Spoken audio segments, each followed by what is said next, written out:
I'm going to use a word that's going to make a lot of your cheeks clench real tight, and that is improvisation. Especially if you're a classical player, you're like, ooh, oh no, but you can improvise in any style. So before you shut off this video, let me make the case for you, because that's what these long videos are for, to break down an idea so you can understand it at a deeper level so that you actually do the thing. Because improvisation is a great tool, but if you don't know why we should use it or what it's good for or how it might help you, then you simply won't do it. And if you don't do it, you won't get better at it. And if you don't get better at it, then you won't get the results from the tool. So, improvisation, where do we even start? Well, here's the thing. You can start very simply. Have you ever improvised a fundamental exercise? What do I mean by fundamental? I just mean long tones, flow studies, the way you work on scales, articulation exercises, lip flexibilities, lip bends, those sorts of things. The kind of stuff that you would see in a Vizzuti book, an Arbin book, a Clark book, any of those method books that you have, in all likelihood, in your trumpet library. Now, am I saying that you shouldn't use those tools? Of course not. You should use those tools. But when you use those tools, guess what? Eventually, you're going to have played Clark or Vizzuti or Arbin or any other exercise too many times the same way. You're going to say that that's not what happened, but it is. You will have stopped using your metronome to speed it up or to get better at it. You stopped recording yourself and analyzing it and seeing how it sounds and how you can make it better. And why? Because eventually you just kind of get bored. You get complacent. You get used to the exercise, and then you stop making these improvements that are actually going to make you better. You get bored in all reality. And that's okay. And so how do we avoid getting bored? Well, one, you can just sight read more stuff or get a new method book.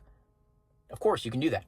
But another way in which you can inject infinite creativity and fun, novelty, but also a good relationship to pitch and feeling and all of these other things that you're going to need to make this trumpet part of you rather than some random piece of metal, is to improvise. Because that uses a different part of your brain, a different part of your ears, a different part of your awareness. And so why not use that to your advantage to become a better player? Because after all, the more connections you can make to this instrument in your mind, right? The more neurons that you have associated to the trumpet in different ways, the better you're going to be as a performer. That's just true. And so why wouldn't you want to do that? And so for those of you who are a little bit intimidated at this topic, let me show you how simple that could be. Let's say you've played, which I'm sure you've played this before, by the way. I'm going to play it for you, part of it.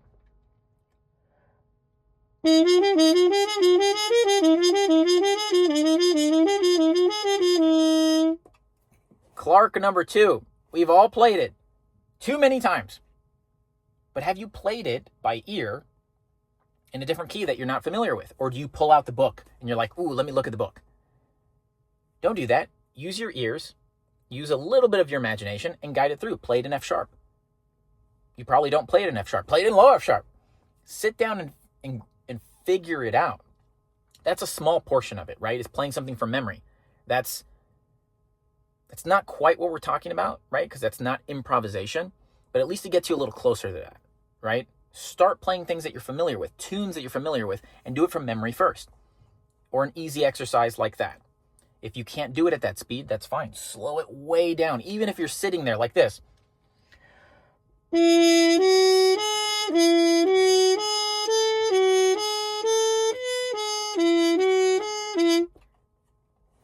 It doesn't matter.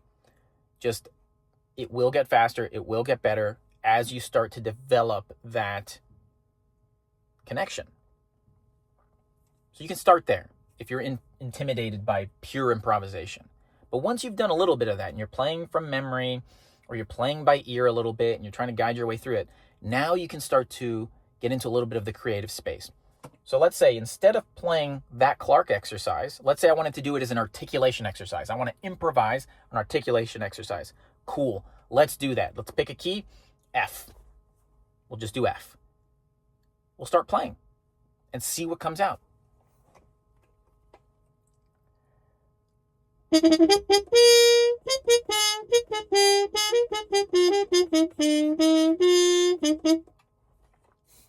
That's pretty simple.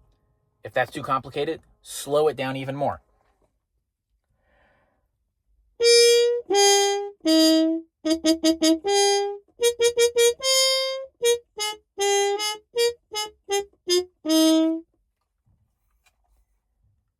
It doesn't have to be crazy to start with.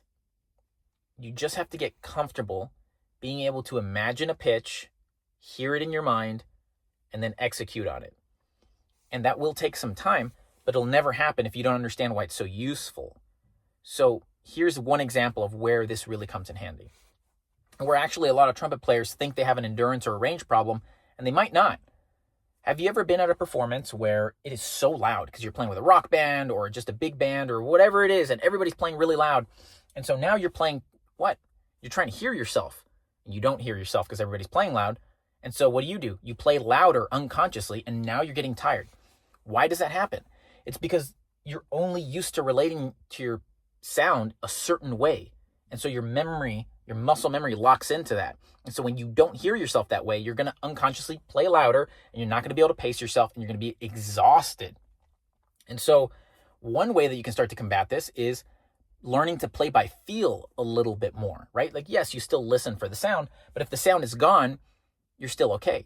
If I had headphones on right now, like at a gun range or something, where I couldn't hear anything, I could still play the trumpet because I know what a high C feels like. I know what a loud D feels like and what it's not supposed to feel like. So I know when I'm fuel efficient and when I'm not.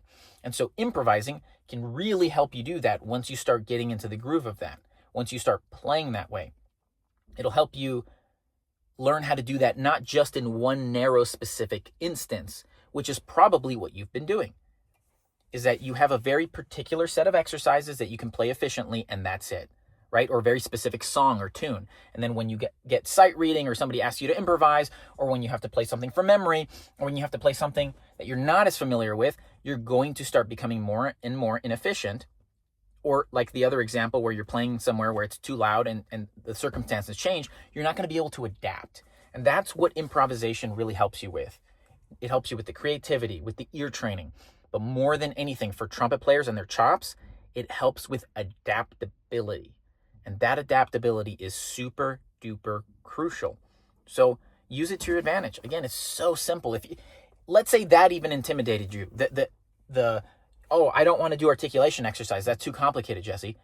Cool. A lip slur. You can improvise a lip slur. You don't have to press down any buttons, man. You can just improvise lip slurs with one position, or open position, or second position, or 1 and 2. Just sit there and change. Don't read a book. Just close your eyes and start feeling for what's happening. Try to make it smoother. Try to make it easier. Try to make it more beautiful. And try to improve on it.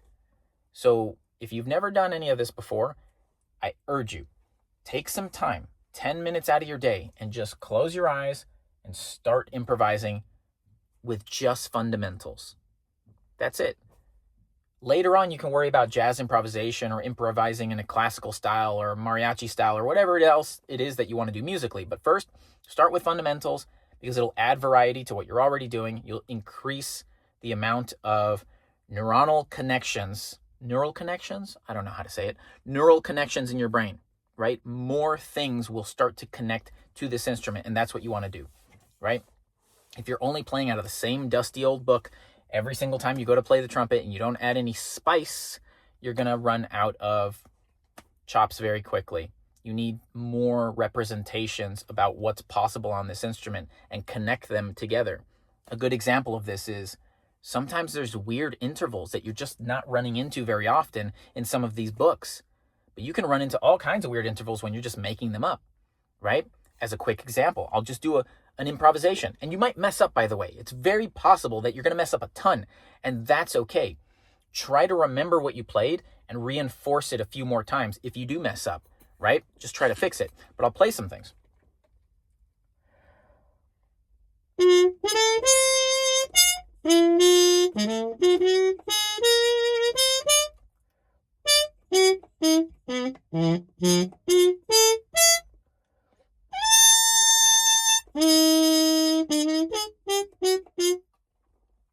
jump around, move around. It's so much easier to do that when you are the one directing the note.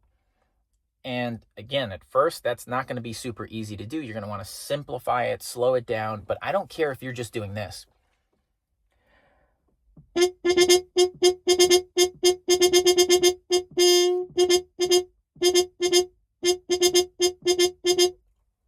That's still an improvisation. I'm just improvising rhythms on one single G. Just do it. It will get more complicated as you go. I'm not going to beat a dead horse anymore. I think you understand what I'm saying. If you like videos like this, by the way, more relaxed, longer form where I break down an idea like this, let me know. I will make more of them to help you guys out. And leave in the comments, by the way, do you practice like this? Do you improvise often, whether it's jazz or the way that I'm mentioning it? Because I think it's less common to improvise your fundamentals. But let me know. I'm really curious. And let me know if this video helped you out. And if you don't know, by the way, there is a ton of free resources wherever you're watching this. Go to whatever bio or whatever link. There's a link somewhere that's going to lead you to fun, free stuff where you can learn more about the trumpet. We're very interested in helping the trumpet community. And so check it out.